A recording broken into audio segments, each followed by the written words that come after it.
Bien, y finalmente, los otros que voy a contarles son los inhibidores de la integrasa. Los inhibidores de la integrasa son los que yo les contaba que son fármacos que desde que aparecieron, la verdad que cambiaron la historia, porque son muy bien tolerados. Apareció primero el raltegravir, que sería el de primera generación, y el alvitegravir, que apareció conformulado, busteado con cobicistat, que tiene el mismo efecto que el ritonavir, o sea, inhibe el metabolismo, inhibe la metabolización del vitegravir, entonces con menor cantidad del vitegravir podemos dar una sola dosis diaria. Son fármacos que, ya les digo, salvo a excepción de los de primera generación, que son el vitegravir y el raltegravir, tienen un alto umbral de resistencia. La segunda generación es el dolutegravir, que lo habrán escuchado nombrar, y el victegravir, que viene coformulado el victegravir con tenofovir alafenamida y con la amibudina, y realmente es muy bien tolerado y muy bien aceptado. A ver, después si tengo... Una de las características del dolutegravir, hace unos 2 o 3 años, hace 2 o 3 años, que los 2 o 3 años previos apareció un trabajo en África que decía que tenían implicancia o que habían visto alguna relación con defectos del tubo neural, con lo cual se dejó de dar en embarazadas. Pero eso, después esos estudios se siguieron y se demostró que realmente no tenía ningún significado y que esa primera observación había surgido porque eran poca cantidad de pacientes, ¿no? En una población que ya de por sí tenía, población africana, tenía un alto índice de defectos del tubo neural, pero eso no se demostró esa relación, con lo cual lo pudimos volver a utilizar en embarazadas. Tiene la característica de que ustedes lo dan y rápidamente baja la carga viral, con lo cual por ahí en embarazadas que conocemos recientemente y que no tienen tratamiento, lo podemos dar sabiendo que baja rápidamente la carga viral. Bueno, raltegravir tiene la misma característica. Entonces, raltegravir primera generación y el vitegravir primera generación tienen menor umbral de resistencia, o sea, son más débiles, con una mutación ya se hace resistente, son muy bien toleradas. Una de las características del RALT es que hay que dar 2 comprimidos juntos, ¿sí? El vitegravir no, viene coformulado, pero viene coformulado con cobicistat, y el cobicistat, como inhibe citocromo, tiene interacción con otras medicaciones, con lo cual a pacientes añosos con otros fármacos, otras medicaciones, realmente nos genera un problema. Dolutegravir no. El tema del dolutegravir es que se ha visto que se lo ha asociado con un aumento de peso. No es una cosa frecuente. Nosotros realmente tenemos muchísimos pacientes con dolutegravir y yo lo he visto solamente en un par de casos. Es frecuente, ustedes saben que los pacientes dicen, ay, estoy aumentando de peso, y encima dicen, ay, será la medicación. Bueno, no, eso solamente yo lo he visto, lo he podido corroborar en 2 casos de todos los pacientes que veo. Y sobre todo, esta relación con el aumento de peso es mayor cuando se lo coformula, cuando se lo da con el tenofovir. Victegravir también tiene las mismas similares características del dolutegravir, realmente viene conformulado, no viene solo, así que nosotros solamente lo podemos dar en el Biktarvy, que viene conformulado con tenofovir, alafenamida y la amibudina. Como yo les decía, el dolutegravir lo estamos usando como biterapia, o sea, lo asociamos a la amibudina en pacientes que vienen en tratamiento, que tienen al menos en los 6 meses previos, tienen carga viral indetectable, y la verdad es que es un excelente esquema, sin tenofovir, que tiene, como ustedes saben, toxicidad renal y toxicidad ósea, y además que cuando se lo asocia con dolutegravir también puede tener aumento de peso. Así que realmente es la nueva era, lo que estamos viendo ahora es la simplificación. En estos pacientes que sabemos que son muy adherentes, no todos los pacientes tienen estas características, pero esos pacientes sí los podemos pasar a dolutegravir, la amibudina, y los estudios han demostrado que se mantienen indetectables, que son un excelente esquema. Hay otros que yo acá no lo puse, que es el cabotegravir, que es la gran promesa porque es inyectable y sobre todo para pacientes con problemas de adherencia. Se puede dar hay una versión mensual y hay otra versión bimestral, con la rilpivirina, que es asociado, que ya les comenté, que es un inhibidor no nucleócido, y podría ser la clave para el tratamiento de los pacientes con muy baja adherencia o pacientes adolescentes que tienen muchos problemas para tomar las pastillas todos los días, o pacientes que tienen, por ejemplo, psiquiátricos, ¿no? En donde realmente la adherencia al tratamiento antirretroviral se ve muy comprometida. Hay que tener, vuelvo a repetir, mucho cuidado cuando damos, siempre chequear medicación concomitante, ¿sí? Por ejemplo, el dolutegravir y el bictegravir, bueno, y también el Elvi, tienen interacción con los cationes polivalentes, o sea que todo lo que tenga hierro, calcio, magnesio, hay que chequearlo, se puede coadministrar, pero siempre teniendo la precaución de darlo 2 horas después o 6 horas antes, ¿sí? del suplemento dietario o vitamínico. También el dolutegravir tiene una característica que es que puede interferir con la metformina y que puede producir, y eso ustedes lo pueden ver en los pacientes que están tomando dolutegravir, puede producir un aumento de la creatinina, pero es casi un efecto cosmético, porque inhibe la secreción tubular de creatinina, entonces no es realmente un deterioro, no implica realmente un deterioro de la función renal, pero es para tener en cuenta. Los efectos más frecuentes que uno puede ver son la cefalea, que en general con el uso va desapareciendo, y algún disturbio gastrointestinal. Y lo que yo les contaba de la pérdida de peso, ¿no? Que bueno, eso hay que tener mucho cuidado y ser muy cuidadosa a la orden cuando uno lo analiza para no estar cambiando esquemas y que por ahí no existía la necesidad.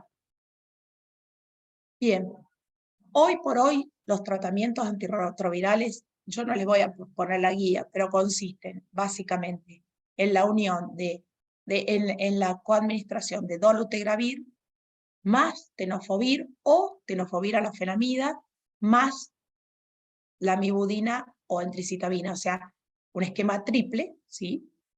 O dolutegravir más lamivudina en biterapia, más aceptado para pacientes con, que ya han venido, como yo les decía, han venido indetectables al menos 6 meses previo a la rotación, pero en algunos pacientes que uno va a iniciar en seleccionados pacientes se puede utilizar dolutegravir más abacavir, lamivudina. Este es un excelente esquema porque viene conformulado y viene en un comprimido. El primero, el dolutegravir más TAF, más FTC, también viene conformulado. Es una presentación que sacó Richmond en nuestro país, que viene conformulado. Y luego, en el ministerio tenemos uno de origen indio, creo que realmente es es muy valioso porque hasta hace poco incluso venían de 90 comprimidos, con lo cual se lo podíamos dar a los pacientes y no tenían que venir a buscar la medicación mensual. Otra alternativa es dar una ritonavir más tenofovir, que puede ser tenofovir, como yo les decía, el disoproxil o el alafenamida, acá me equivoqué, perdón, es entricitabina o lamivudina. O sea, también un esquema triple, pero con darunavir, ritonavir. Doravirina más tenofovir, lamivudina, bictegravir más tenofovir alafenamida, entricitabina, el bictegravir, que ya les decía que esto era una opción para pacientes más jóvenes que no tienen comorbilidad y no reciben medicación concomitante por el Covicistat. Ahí no es un igual, sino es un más. Y rilpivirina más entricitabina y tenofovir, que este es un esquema, el Complera es un esquema más antiguo, con muy buena tolerancia, pero que no se puede dar en pacientes que tienen una alta carga viral, un bajo nivel de CD4, y que además hay que tener la precaución de tomarlos con las comidas.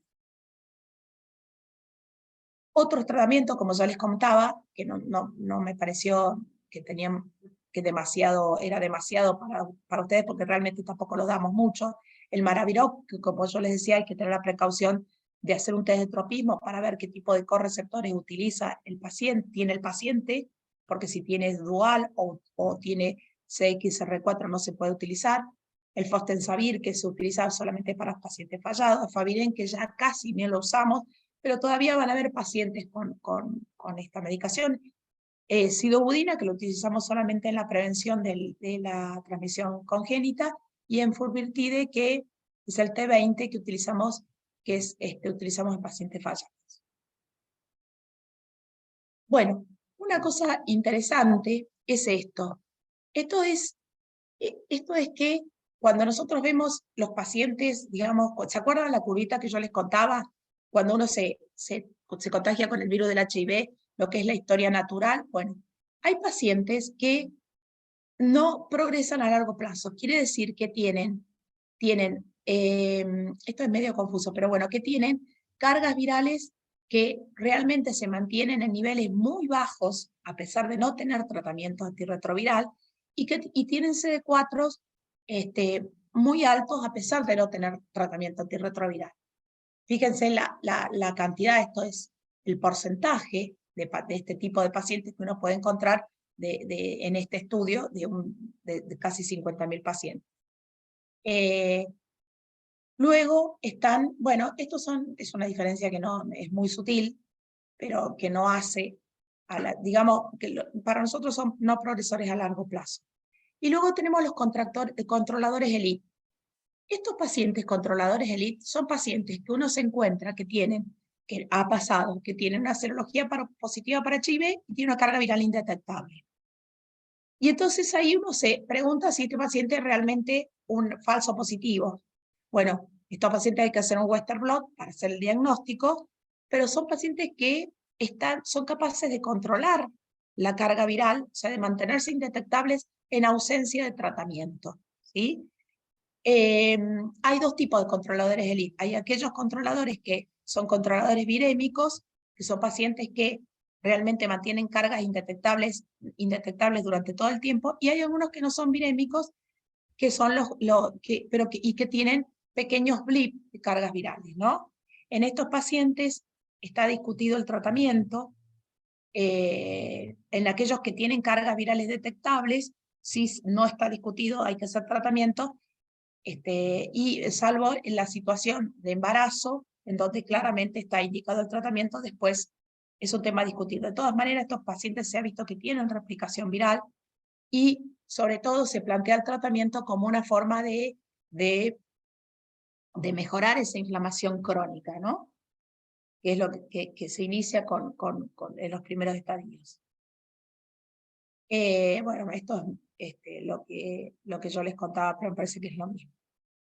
Bien, finalmente nosotros empezamos el tratamiento antirretroviral, hacemos tratamiento y hacemos lo que yo les decía, al inicio del tratamiento hacemos una carga viral, al mes y medio, 2 meses.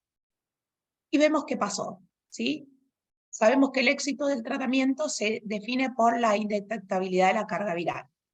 Puede pasar que por ahí pacientes que tienen cargas virales muy altas al inicio, nosotros, aunque en el control de los 45 días, 2 meses, veamos que no han logrado la indetectabilidad, pero a esos pacientes los esperamos hasta los 6 meses y le hacemos un nuevo control. Cuando ese paciente no logra reducir su carga viral, estamos ante un fallo virológico. Ese fallo virológico puede ser un fallo virológico con viremias muy bajas, ¿sí? Con cargas virales de 300, 400, o puede ser un fallo virológico con viremias más altas, 3.000, 4.000 de carga viral, o puede ser pacientes que por ahí logran volverse indetectables y que de repente cuando hacemos un control de carga viral tiene una carga viral de menor de 100. Esos pacientes que tienen una carga menor de 100 y que después los controlamos y vuelven a la indetectabilidad, nosotros consideramos que son blip, ¿sí? Y realmente no hacemos nada, no tomamos ninguna conducta y lo seguimos en el tiempo. Mientras que los pacientes con con falla virológica, con viremias bajas, nos plantean todo un problema, porque cuando son viremias de 300, 400, habitualmente lo seguimos, por lo menos volvemos a controlarlo, hacemos otro carga viral, y para documentar realmente el fallo virológico, y ahí en ese caso podemos, de acuerdo al paciente, evaluar la adherencia, ver si no es que no toma un par de comprimidos al mes, que puede ser una de esas causas, y si no, por ahí intensificar el tratamiento. Cuando la falla virológica es con carviremia alta, volvemos a hacer otra carga viral, documentamos que realmente haya estemos ante un fallo virológico, y si la viremia es mayor de 1000, ahí solicitamos un test de resistencia. Eso en cuanto al fallo virológico. En cuanto al fallo inmunológico, ¿qué significa? Significa que hay pacientes, que esto lo vemos bastante frecuentemente, sobre todo con los pacientes en los cuales empezamos el tratamiento ya con CD4 muy bajos, pero hay una incapacidad de alcanzar un nivel adecuado de linfocitos CD4. A veces lo que hacemos es bueno, si analizamos el esquema antirretroviral del paciente, después de un tiempo prolongado, en general nos damos por lo menos un par de años como para definir el fallo inmunológico, y si realmente estamos seguros, muchas veces lo que hacemos es introducimos al esquema un inhibidor de la integrasa, porque hay varios estudios que muestran que se ha logrado un mayor incremento del CD4 con este tipo de antirretrovirales. Y si no, bueno, lo seguimos en el tiempo, ¿no? ¿Cuáles son las causas del fallo del tratamiento antirretroviral? La más importante y la más frecuente es la adherencia. Los pacientes no toman la medicación. Bueno, a ustedes les pasará con la medicación para la hipertensión, la medicación para la diabetes. Es re común que los pacientes no tomen, o tomen erráticamente, o lo tomen, o por ahí se olvidan, o se van de viaje, o se olvidan.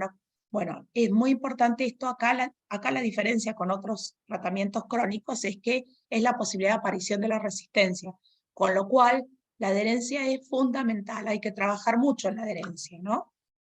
Con los pacientes. Hay que explicarles la posibilidad del fallo terapéutico, la posibilidad de la aparición de resistencia, para que ellos tomen conciencia de que de que es mucho más complejo que con otros tratamientos. La otra son causas relacionadas con el fármaco. Estos son causas relacionadas con el paciente, la adherencia. A veces la adherencia, y nos pasa mucho en el hospital, tiene que ver con factores socioeconómicos, ¿no? Los pacientes no pueden venir de la zona a buscar los medicamentos todos los meses, o a veces hay otras prioridades por su situación económica y no son justamente el adherir al tratamiento antirretroviral. Uno tiene que trabajar todo lo que pueda en eso para facilitar la adherencia del paciente. Causas relacionadas con el fármaco, bueno, que intolerancia, por ahí los pacientes no se animan, o les parece que por ahí tienen que esforzarse, que les cae mal y bueno, y hacen un esfuerzo y al final no lo toman. Todas estas cosas hay que trabajarlas mucho con los pacientes, porque hay que explicarles que esto es un tratamiento de por vida, y que es muy importante que sean amigos, que sea amigable lo que están recibiendo. La dosificación, ¿sí? A veces por ahí no está bien, o por ahí no lo están tomando a tiempo, o por ahí se confunden, ¿sí? Y bueno, y claramente la barrera genética baja. Una de las cosas que puede pasar a veces que nos pasaba, es lo que hablábamos nosotros de resistencia primaria. La resistencia primaria es cuando un paciente se contagia con un virus que ya tiene ciertas mutaciones de resistencia. Y esto claramente se ve más cuando uno utiliza fármacos con un umbral bajo. Por ejemplo, cuando utilizábamos como esquema de inicio el Atripla, que contenía el efavirenz, yo les conté que el efavirenz, con una sola mutación ya puede ser el paciente resistente al efavirenz. Entonces, pacientes que por ahí se contagiaban con un virus, de un paciente que ya estaba expuesto al tratamiento, digamos, la resistencia primaria al efavirenz era una resistencia bastante frecuente. Ahora, esa es otra de las razones por las cuales nosotros ahora usamos esquemas con inhibidores de la integrasa, porque la resistencia primaria a los inhibidores de la integrasa es bajísima. Tienen que saber que la resistencia primaria es un evento bajo, ¿sí? Está en alrededor de un 10%. ¿Por qué? Porque yo les comentaba que muchas veces estas variantes resistentes también tienen algunas características en su resistencia, como por ejemplo se transmiten menos o tienen una afinidad viral reducida, que hace que es menos probable que se transmitan. Si no, tendríamos todos los pacientes resistentes, claramente, ¿no? Y algunas causas de resistencia o de fallo del tratamiento, lo que yo les contaba, relacionadas con el virus, como son justamente la resistencia primaria y finalmente la resistencia secundaria, que es cuando el paciente cuando aparece la resistencia en el interín de un tratamiento antirretroviral. Bueno, ¿por qué el virus tiene esta característica, ¿no? Que se parece mucho al virus del COVID, esta característica de ser de mutar, de adquirir, de ser resistente fácilmente? Yo algo les había comentado, es un virus que tiene una variabilidad genética. ¿Se acuerdan que habíamos visto que hay dos tipos de HIV y a su vez hay distintos grupos y distintos subtipos? ¿Sí? A su vez, cuando un paciente, sobre todo en lugares donde coexisten o hay circulando muchos subtipos virales, cuando hay una célula coinfectada con dos virus diferentes, estos pueden intercambiar material genético y pueden aparecer formas diferentes, recombinantes, ¿sí? que tienen mutaciones y que pueden ser resistentes a distintos, que tienen distintos resistentes antirretrovirales. Entonces, la variabilidad genética, la tasa evolutiva, la transcripción inversa tiene mucha tasa de errores. Eso es cantidad de cambios en el genoma por unidad de tiempo, ¿sí? Y esto es muy alto. Esta tasa evolutiva, esta cantidad, genera introducción de mutaciones en una alta introducción de mutaciones. Fíjense, acá yo les escribí 1.4 por 10 a la 5 errores por base en cada ciclo de replicación, ¿sí? Y piensen que el número de viriones nuevos en un día en un paciente sin tratamiento es 10 a las 10. Bueno, cuasi especies virales, o sea que la posibilidad de recombinar la alta tasa de replicación y la alta variabilidad genética son tres factores que hacen que la resistencia, ¿sí? la coexistencia de cuasi especies virales con diferentes sensibilidades a los antirretrovirales sea una realidad en un paciente que no está en tratamiento, incluso sin presión selectiva. Bueno, para ir terminando, lo que es las enfermedades metabólicas, que esto es algo, la comorbilidad de envejecimiento, esto es una situación en la cual los infectólogos nos vemos a diario. A veces nosotros con los chicos decimos, hacemos más, realmente hacemos en relación a los tratamientos antirretrovirales, los pacientes con estas nuevas drogas andan muy bien, no tienen toxicidad, son sumamente adherentes al tratamiento. Cuando vemos las cargas virales están indetectables, los CD4 están fantásticos. Pero ¿qué pasa? Empiezan a aparecer las comorbilidades, ¿sí? Sobre todo porque los pacientes viven más. Entonces, por una cuestión normal, son más viejos, tienen más comorbilidades. Pero además, porque los pacientes HIV, y esto se vio en varias cortes, la corte Visconti, la corte suiza, cuando tiene mucha mayor posibilidad de comorbilidad que los pacientes de la misma edad que no tienen HIV. Esto es lo que yo les decía, se sabe hoy que es parte de esta persistencia, esta inflamación persistente, ¿sí? Que se genera, ¿sí? A partir de la gran cantidad de mediadores inflamatorios que se liberan en los primeros estadios al inicio de la infección por HIV. Además hay otras cosas. Bueno, se sabe que, como yo les comentaba, el intestino tiene lo que el tejido linfoide intestinal y que se ve afectado inicialmente por la infección por HIV. Cuando ustedes ven los pacientes HIV en estadios más avanzados, tienen una alteración de todo el tejido que se va sustituyendo por tejido cicatrizal. Hay entonces todo un aumento de la translocación bacteriana, ¿sí? Por esta alteración del GAL, y esa translocación bacteriana genera toda una activación del sistema inmunológico permanente que contribuye a esta inflamación persistente. Por esto es que lo que se sabe es que el HIV acelera el envejecimiento, los pacientes son más hipertensos, más diabéticos, más osteopénicos. Hoy por hoy la lipodistrofia es algo que con los tratamientos actuales no se ve, pero que se veía con los tratamientos más viejos, ¿no? Una cosa que también se sabe es que esta inflamación también contribuye a la mayor posibilidad de cánceres no relacionados con SIDA, ¿sí? que nosotros observamos en estos pacientes. incluso aún indetectables, sobre todo cuando los pacientes han empezado tratamiento con CD4 más bajos. Bueno, comorbilidad y envejecimiento, esto es lo que les contaba, esto es un estudio, fíjense acá, enfermedad cardiovascular, lo que está en negrita son los pacientes HIV, los otros son pacientes no HIV, enfermedad renal crónica, igual, y están separados por grupos etarios, ¿sí? De más jóvenes a más viejos, y lo que es tendencia a la fractura y osteoporosis. Siempre en los pacientes HIV, sobre todo esto se va intensificando a medida que se vuelven más viejos. Bueno, lo mismo, ¿no? Esto es también, fíjense, distintas comorbilidades, hipertensión, enfermedad cerebrovascular, infarto de miocardio, y así, diabetes, hepatitis, tumores no relacionados con el HIV, y fíjense cómo en los pacientes HIV versus los controles, en algunos casos se vio que, en algunos estudios se vio que estaban disminuidos, pero con respecto a los controles en general, hay una tendencia, sobre todo en algunos puntos, como son la diabetes y como son la hipertensión, que es claramente mucho más pronunciado en los pacientes, la frecuencia es mucho más pronunciada en los pacientes HIV. Bueno, y esto finalmente es las causas de mortalidad en pacientes HIV. Fíjense cómo ha ido progresando en el tiempo, ¿sí? Estos son años acá, ¿sí?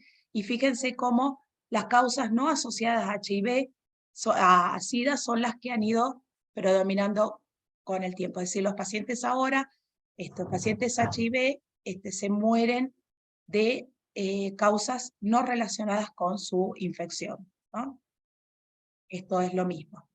Fíjense, estos son no relacionadas, las de negritas con HIV, y sí relacionadas, y fíjense, con el tiempo han ido disminuyendo las causas de mortalidad asociadas a la enfermedad producida por el HIV, y han ido incrementándose en proporción las no relacionadas con la enfermedad por HIV. Bueno, con esto estaríamos terminando.